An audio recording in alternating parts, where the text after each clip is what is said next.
Welcome to the CodeCast podcast. Real-world insights for your daily medical coding and billing processes. And now, here's your host, Terry Fletcher. Hello, everyone, and welcome to the CodeCast podcast today. My name is Terry Fletcher. This is the 296th episode. We are heading towards our 7th year, which will be November 1st. We have 523,000 downloads and listens, so I can't tell you how happy I am that you're stuck with me all this time and the loyalty that you've shown. I really appreciate that. We've also won 3 podcast awards and have been nominated for another People's Choice Podcast Award. So how exciting that we're still on the air. I guess podcasts have an average shelf life of 7 episodes. And since we're almost at 300, I guess we're doing okay. So today I wanted the topic to really focus on something that I've been kind of buried in lately, and that are audits. So there are different kinds of audits. There's, compliance audits. There's medical practice audits, making sure that the EMR is consistent with what the physician is putting into the electronic health record. And then there are also back office audits, making sure that your medical assistants, your RNs, your LVNs, your LPNs, your mid-level providers, that everyone's working consistently, obviously to benefit the patient. And then there's what I do. And when we get into some of the things that I'm looking at as far as an external audit, typically coding audits, is kind of compliance when it comes to making sure that you're not missing frequency guidelines, things like that, or that you're not billing level 5 visits when it's really a preventative service. I'm in the middle of an audit right now that everything is a comprehensive physical exam, and we know Medicare doesn't pay for that. Of course, in 90% Medicare patients, there's a boatload of labs being ordered when there's no reason for it except for a baseline, and that's preventative, and I see a lot of level 5s being billed there. So because there's so much change in the coding landscape today, efficient coding is so crucial to making sure you're protected. Auditing a practice, this is something that I'm finding that you not only need to do, but it's a necessary step in what healthcare organizations must do to remain compliant and profitable. So your organization could be struggling to properly and accurately evaluate its coding procedures. So you might want to take a step and seek out an independent entity to conduct regular external coding audits. Now, this is not a commercial pitch for me. This is what I do, but this is something that you need to feel comfortable with who you're at. So this is just some things I want you to consider, because a lot of people say, why would I do an audit? Just give me some checklists or some guidelines that I can take back to my providers so that they know what my plan is. So let me do that for you so you can understand how to present it.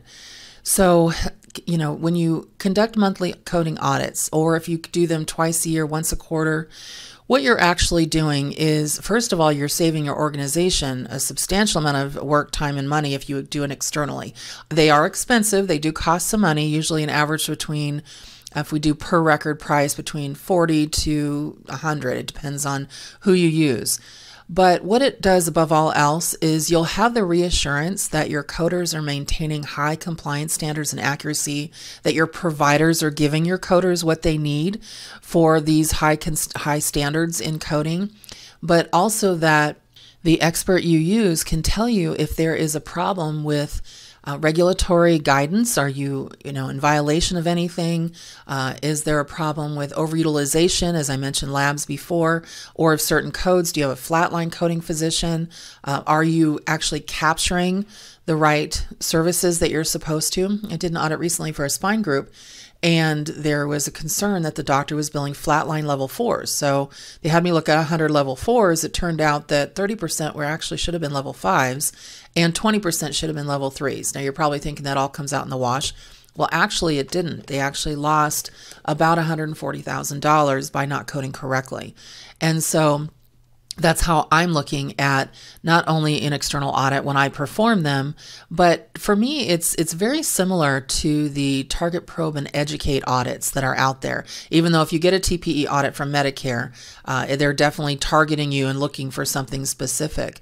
But what I try to do is I try to incorporate not just the findings, but coding education, coding support, making sure that you have that published guidance and standardization of policies so that you don't have to keep dealing with these challenges that happen sometimes with mergers, acquisitions, that happens with practices that are now taking over another practice, that have an kind of a never-ending addition of providers. I'm seeing that in a lot of practices, and it reminds me of, if you ever seen the TV show Diners, Drive-Ins, and Dives. Every time Guy Fieri shows up at a restaurant, they now have a line out the door for people to show up and eat there.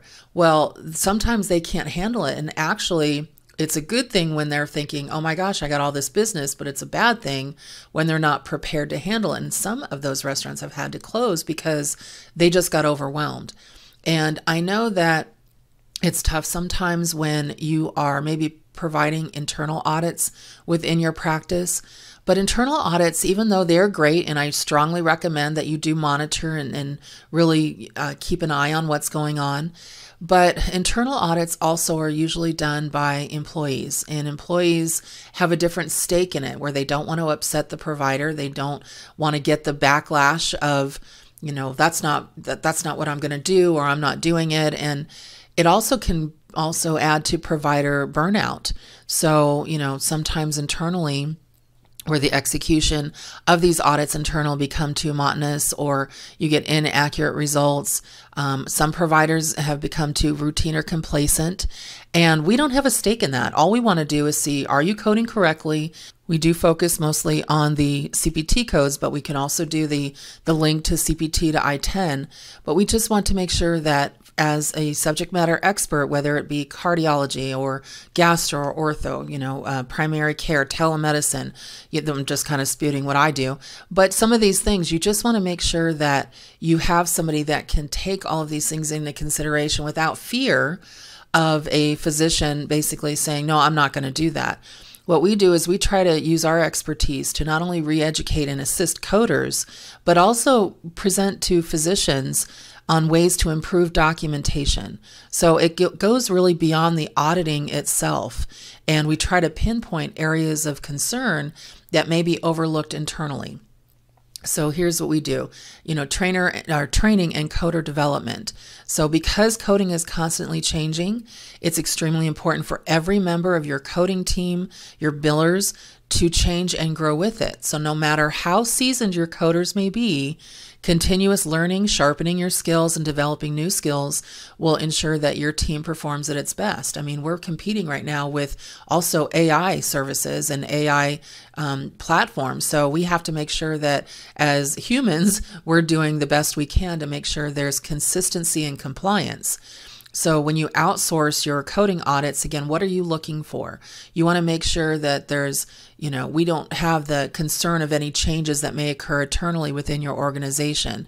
And we look at lawful regulations, we look at protocols, again, we look at coding compliance, and we make sure that the level of service that you submitted is accurate.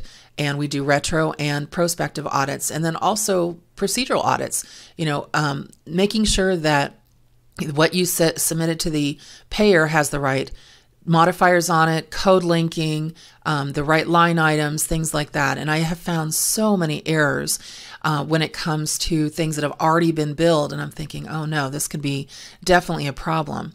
We also look at CDI improvement. So when we're looking at making sure we are identifying and improving some of those missed cases, recording errors, incorrect codes.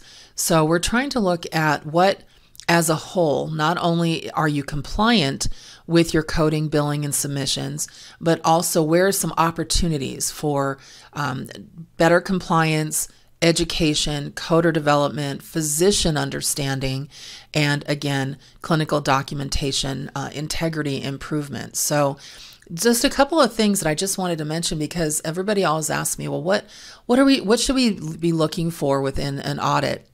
And an audit is really, it's up to you. I mean, I had a payer recently say, well, we're going to do an audit in this practice, and we'd like to know if you can assist. And I said, sure, let me see your checklist, what you look at. And it wasn't what I was expecting. The first thing they look at is the facility accessible to the handicapped under the provisions of the, ANSI, which is the American National Standards Institute for disabilities? Is the waiting room clean, pleasant, professional appearance with ample sturdy sitting? Oh my gosh, I'm tongue-tied today. Can the receptionist protect the public and patients from hearing, seeing protected health information, maybe a sliding glass window? Are the smoke alarms in place? See, I don't do that. So when I was sitting there going, wait, that's not an audit to me. They're like, well, that's a medical office audit from a payer perspective. And so it was just so interesting to me when I was, looking at some of the things that defined a medical audit, and what I felt was a medical audit and what they looked at was a medical audit was so different. I mean, I'm looking to make sure that are your patient information standards good? How your workflows are. Obviously, correctly documented, services coded and submitted. I already mentioned that. Do you use specified timeframes for submissions, or are you holding your claims instead of submitting them? And what's the holdup?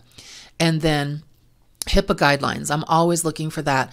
And one audit I was recently doing, they put in, and this, you guys know, if you've been listening to my podcast for even a year, you know that I don't like the misspelling of the acronym HIPAA, HIPPA. No, it's HIPAA. So Health Information and Portability and Accountability Act. So it's unfortunate when I see that, because I think, okay, what else are they missing? What else are they non-compliant on? And it almost negates the record. So things like that is what people look at, or I should say what consultants look at when you're going outside of your practice and grabbing an audit. So just kind of take a look at that. I'm not saying you have to do an outside audit, but it really goes a long way, especially if you feel like you're being checked on through any payer. Let's say that you're getting some frequent requests lately and you're trying to figure out, okay, what are they looking for? What has been triggering them? I know right now telehealth is a really big deal when it comes to audits. One of the things that I had a big payer say, we have 1,000 records for you to look at, all telehealth during the pandemic.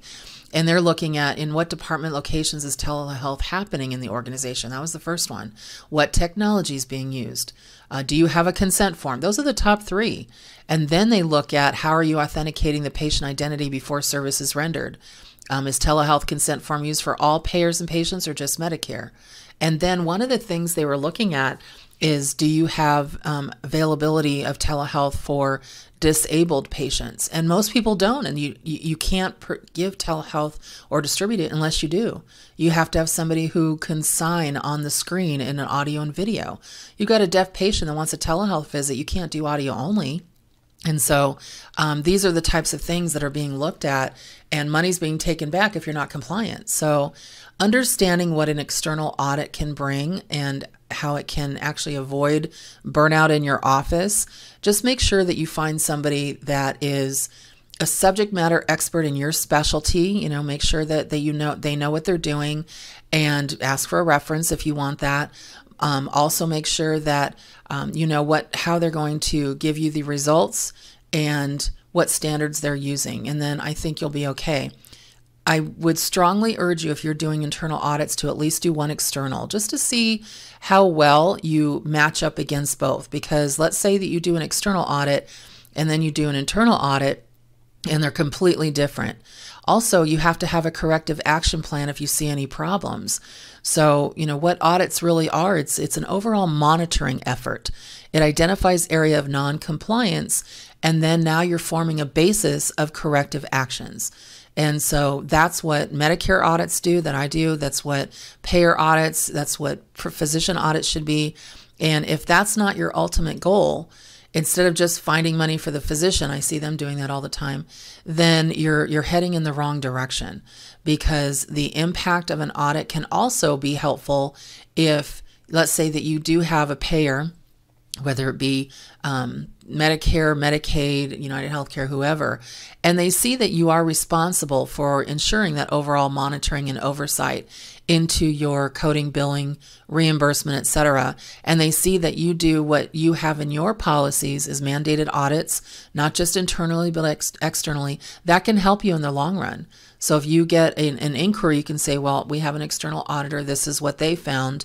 And sometimes they'll say, oh, okay, so they have identified some of these situations and you have a corrective action plan. And then it'll ask, when did the physicians get their education? And so that will be just really helpful to you as you move forward if you're considering hiring somebody to do an audit or you feel like you need it in your practice. So my coding question today actually is a really good one. It was from a practice that had listened to my AAPC telehealth webinar in May. And she said, so we have a question that concerned us when you talked about us crossing state lines and how our physician has to be licensed in the state where the patient is when they provide service and in the state where the physician is at the time of the encounter as well. So they said, what if the patient leaves town, either, out of state or out of country, and they just need a refill of their medication and the doctor calls it in? There's no visit, no encounter. All it is a refill. So that is considered part of continuity of care. That is not telehealth to refill medications because the patients forgot them or whatever. So let's say that they are in New Jersey and they go to Florida because it's cold and they forgot their medications. That can be called in by your doctor to one of their pharmacies down there, and that's not considered telehealth because there was no visit. As soon as they get on an audio only or an audio and video visit, now we've got a problem. So just the patient calling in going, oh my gosh, I totally forgot to pack my meds. Can they recall them in for me? That's not considered telehealth. That's okay. Continuity of care. Now, if you're out of country, so I know that I have some friends right now that are traveling through Italy, and let's say that they forgot their blood pressure medication, and they found a pharmacy in Italy that'll call it in. You have to pay cash for it because there's no reimbursement for anything out of country for Medicare. If that's the plan you're on, you'd have to check with your other commercial plans. But again, that's not considered telehealth, so you're fine. So just know that that's okay. All right, everyone. It's been great to spend some time with you this week.